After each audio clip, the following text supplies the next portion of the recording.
your employees are your most valuable asset.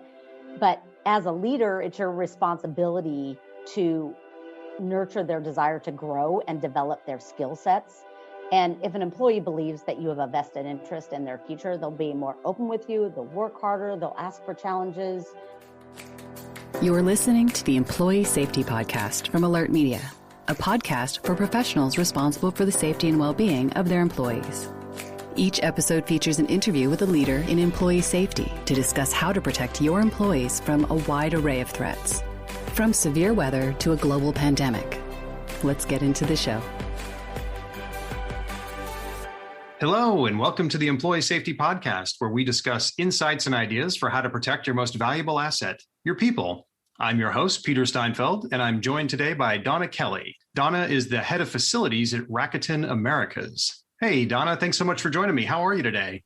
I'm well, thank you. Happy to be here. Wonderful. Well, it's great to have you on the show. And our topic today is building a facilities team structure that can really help enhance overall employee safety. But before we begin, can you just tell our listeners a bit about your career and background? Sure. I was born and raised in Northern California and started my career in San Francisco with Bank of America, having nothing to do with facilities and credit card and customer service. But having a customer service background is great with respect to facilities. Learning how to work with people and treat your customers is kind of critical to the success of any facilities person. Then I moved on to work for a general contractor and developer in the Bay Area, which really piqued my interest in construction. And then I realized I was kind of good at it. And construction very easily leads to facilities management, just for obvious reasons. And that's where I've been for the last 20 years, facilities management, real estate, working for Hewlett-Packard in the Bay Area and Amazon in the Bay Area. And when I was working at Amazon, the Rakuten opportunity came along in early 2019, and I decided to jump on it. It was a smaller company, allowed me to create an organization that placed importance on the facilities team and elevated the visibility to leadership. And I was happy to be given that opportunity and, in a sense, a challenge at Rakuten. So that's a little bit about me in the background. No, that's fantastic. It really helps set the context. And I bet most of our audience is familiar with your parent organization, Rakuten. But can you tell us more about Rakuten Americas and your role there specifically? Sure. Rakuten, I'll go a little bit about Rakuten. It was only created in 1997 in Japan, but it's their kind of largest known brand on the level of Amazon and Walmart in Japan. But here in North America, the presence only started in 2005 with an acquisition called LinkShare. And since then, Rakuten Americas has grown entirely through acquisitions, primarily in the affiliate and performance marketing realm, as well as ebooks and streaming media, and then also warehousing and logistics. But our largest and most well-known acquisition was eBay in 2014 for $1 billion. And since then, it's been rebranded as Rakuten. And I think you've all have seen the commercials. Oh, yeah. Fantastic. It is. They're fun. They're fun. But today, Rakuten Americas is responsible for our 5 main business headquarters throughout North America, as well as providing a launch pad for our overseas businesses looking to expand in the United States. And so as a result of growing through acquisition, my role was created because there had to be, there was a need for a cohesive facilities group as the company continues to grow. And how many sites do you guys actually have, physical sites and then employees overall? Well, we have about 3,000 employees in the United States. And in the Americas, probably North America. But there are 11 sites in the US that I manage from a facilities perspective, and more that I assist with just real estate issues that come up. Obviously, with COVID, I'm assisting with almost every site as they need to. But there are several other Rakuten entities throughout North America, Europe, and Australia that I assist with respect to real estate. Okay, fantastic. Well, great context there. Now, jumping into it, what was the safety culture like at Rakuten Americas when you first joined the organization? Well, considering, as I stated, Rakuten Americas is a company that arose entirely through acquisition, it meant that all the sites in our portfolio, kind of with the exception of our headquarters site in San Mateo, brought their own distinctive company cultures and rules and processes and procedures when they became a part of Rakuten. So over the last 2 years, I have prioritized bringing all of our sites and people more closely together with respect to policies and procedures and employee experience. And So one of my goals when I started in mid-2019 was to create a consistent safety program so that each site had the same playbook in dealing with emergencies and other exceptional circumstances. That's like the toughest thing to do when you bring two organizations together, is merging that culture. Yeah, or creating one, let's say it was a small office that maybe didn't have a culture like that or hadn't elevated safety and EH&S and security. Yeah.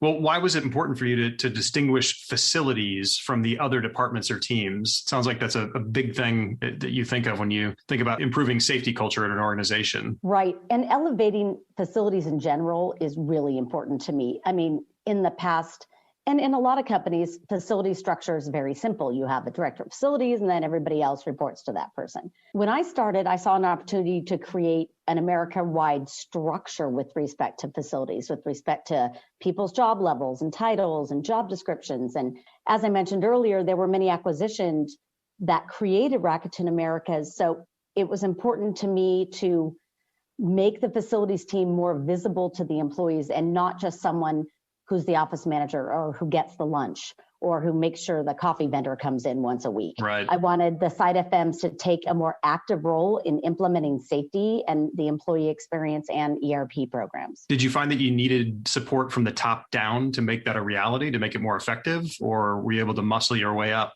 and throughout the organization to make it happen? No. What I did is I met with the COO and I said, here's my vision for facilities. And I also started in my one-on-ones, making sure she knew every single site manager's name.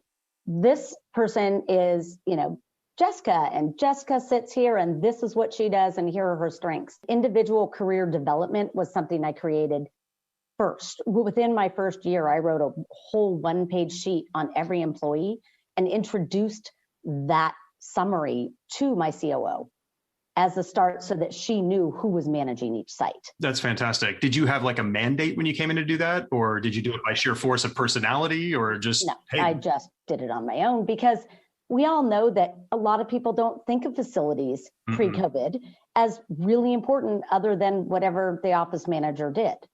And there's a big difference between a facilities manager and I think maybe the old-fashioned term of an office manager. Yeah. I changed all of the employees' titles to a name that had the word facilities in it. Not only is it better for their career going out for other companies, putting on their resume, if they started out as a facilities coordinator, they moved up to an assistant facilities manager and then so they can see the progression. Yeah. Of where you're going to go. Okay, that makes sense. Well, you did mention your roles at larger organizations earlier in your career before deciding to move to a much smaller company compared to some of the ones you worked at before. So in your opinion, does a company have to be a certain size to start thinking about or implementing a safety program? No. And with everything being web-based now, it's even easier than ever to implement a safety program. And I would actually dare to say that at times it's easier to do it when the company is smaller because there's so many programs and vendors and training companies who can scale as your company grows with you. I mean, whether that be in location growth or employee growth. I mean, that's one of the reasons why Alert Media is great. It's very scalable. I mean, we just upped our number because we hired more people. And it's so easy to scale with companies like Alert Media because you just say, okay, there's more people, click, it's all done and it's over. So there's a lot of ways to do it, but I would say starting smaller and get your feet wet and learn, and then you'll be able to grow and scale using the great vendors that are out there, like Alert Media. Yeah, I think you're right. 25, 30 years ago and before, if you were investing in solutions, you kind of had no choice. You had to go all in at the enterprise level and it was expensive. So it was prohibitive for small companies. Right. Now, people with cloud technology and how things have gotten so competitive and less expensive, it's easy for the smaller company to take advantage of enterprise grade tools for a fraction of the price. But to your point, you need to make sure that they can scale to support you if and when you grow. And that scaling is cost effective. Right. You talked about this a little bit, but what was your process for elevating the visibility of your facilities team at Rakuten Americas? And how did that process end up enhancing employee safety? Well, as I stated, I originally, and over the last year, have changed everyone's titles so that there's a proper progression that you can match outside of Rakuten in the normal facilities realm of a career. But with that, we want to make sure that each employee feels empowered to manage the safety at their own site. I encourage them all to take the safety response plans that I put together, and obviously incorporating alert media as a piece of that and customizing it to their own site. I mean, not every site has an elevator. Not every site, a lot of these sites are in multi-tenant buildings and it's not a standalone building. You have to customize your own ERP to your building because it's physical. And that's what I did with my employees. I empowered them to manage their own safety plan and to also insert themselves into the new hire orientation process to ensure that right after all new hires got trained, then my team member comes in at that particular site and says, okay, let's walk through the safety. Let's talk about where your evacuation plans are. Let's talk about ERP. Let's talk about how we can sign up for alert media and get your name on that list so that you can get notified of any alert that happens in your specific area. And also, they really are able to now, with respect to employee safety, I have let them be their own alert media manager for their site. So Jessica, working in Tampa, can manage her site because she knows more about the hurricane that's coming in than I do in California.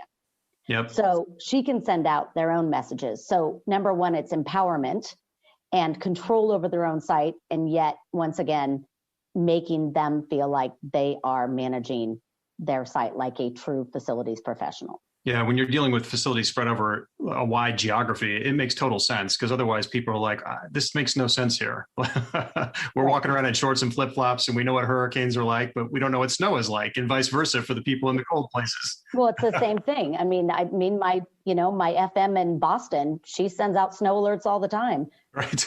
She hears that the schools are closed before I do. She sends it out and it works. Yeah. No, that's fantastic. Well, I mean, you've brought it up, but this is certainly near and dear to my heart. How does your facilities team incorporate communications into their roles? You've talked about it a little bit. And I guess just generally speaking, how important do you feel effective communication is in your overall safety program? Well, one of my big mantras, and anybody who knows me, is over-communicate, over-communicate, over-communicate. And I mean that in a good way. Yeah. Employees in general want to hear about their building. They want to hear about safety. They want to know that you are the go-to person of your site. You are knowledgeable. You know who to contact to fix the parking issues and the emergencies and who to call to change the light bulbs. But if you're becoming the go-to person, that site FM builds trust through effective communication. And building trust with your site employees is number one. It's very, very critical. And when we implemented alert media, as I stated before, I empowered our employees to use alert media directly, and they didn't have to get my approval to do so. And so that way, they once again increased the level of trust. Number one, not with alert media. It's like, oh, Jessica's sending something through alert media. She's my FM. And so I will listen. It's not some other person that they don't know calling from Seattle saying, hey, there's a hurricane, And so realistically, it makes things more personal between the employees and the local FM with respect to safety communications. We also work with alert media, and other teams send out messages like IT does, and the comms team and HR sends it out. But still, they look quicker and they respond when it's the local FM's name. Yeah. When you make it personal, people tend to pay attention. And I love how you integrate the facilities manager in the onboarding process. That's really a fantastic idea because then people become comfortable with that person. They know how to reach out. I've heard other organizations do this with their security team, like the security guards in the uniform. They'll walk down and meet people and greet them when they're on board and say, don't be afraid of us. We're not here to spy on you. We're here to keep you safe. It's good to do that early. Yes. And it's one of those things where it also shows the new hire that safety is important. Right. Instead of, just go read this binder. That's not the way you do it. Right. You need to walk people out and say, here's your emergency exit. Here's where you're supposed to go stand. Don't forget to download the app. And you know what I mean? And so they, here's the AED machine. Here's the first aid kit, just in case. Yeah. It just shows that the company places the value and the importance on safety. Yeah, which is super critical. Or what are some of the other internal resources that your facilities team utilizes to help them succeed just in general in doing their jobs? Well, the closest, I mean, we work with a lot of them, but the number one is actually, we have a very strong and robust America's communications team, and they help properly word messages carefully, whether it's just us sending an email out or through the alert media system, to ensure a short, concise, but complete message gets out to everyone. The ability to have the templates from Alert Media, and then we modify them to fit to Rakuten. So the communications team is the number one team that we work with. Safety or not safety, we work with them number one, but also with compliance and legal and HR to ensure that our safety programs and any other employee experience program we're rolling out meets all requirements for training or notification. And, in late 2019, I worked with our compliance team to create the required web-based annual training that was generic enough to have nationwide for all employees. And it's integrated now into the required classes. You get those at your office. Hi, you have to take your IT security training now, or your, HR training now. Well, it's now the safety training that you're going to take. And we've integrated how we use Alert Media into that so that all the bases are covered for the audit requirements from compliance and legal. Yeah. Seems like it's really a team effort. Like everyone has to be bought in across the organization to make this work really well and make it part of the culture. It is. And also having leadership behind you saying, hey, if you haven't taken that class, you need to go take that class. If it's important to the leaders, then everybody else will think it's important as well. Yeah, without a doubt. Well, we like to end by giving our audience a piece of advice or a practical tip that they can immediately implement to make an impact on their organization. So in your opinion, what can the audience do today to help improve their company's safety culture? Well, I've kind of given that in two aspects. Number one, as the mantra says, of your employees are your most valuable asset. But as a leader, it's your responsibility to nurture their desire to grow and develop their skill sets. And if an employee believes that you have a vested interest in their future, they'll be more open with you, they'll work harder, they'll ask for challenges. I guarantee you that with respect to safety, most facilities employees have never spent more time on safety than they have now. Right. But that's the new norm now. The new norm is safety first. Yeah. What's going on for the bagels that Friday is not at the top of the list. And so on that note, it's kind of the perfect time to weave in the communication aspect of your safety plans with COVID and everybody returning back to the office, figuring out ways to communicate effectively that employees will respond to. And it's not just sending them an email, using Alert Media where some employees prefer to read a text and just be done with it.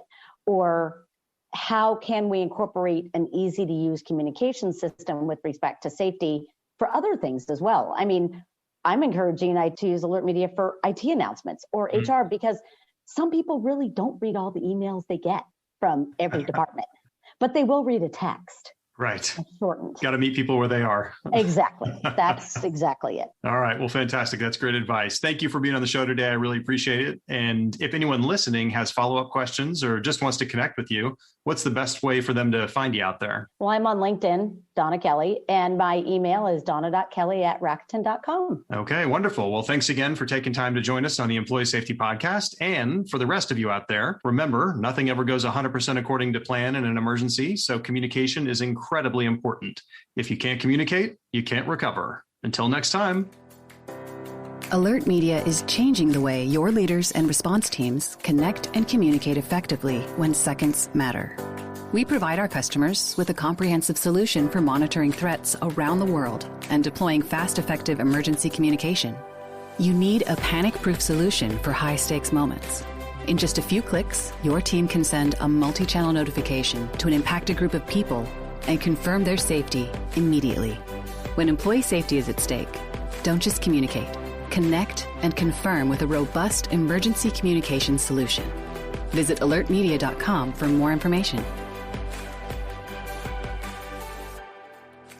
You've been listening to the Employee Safety Podcast.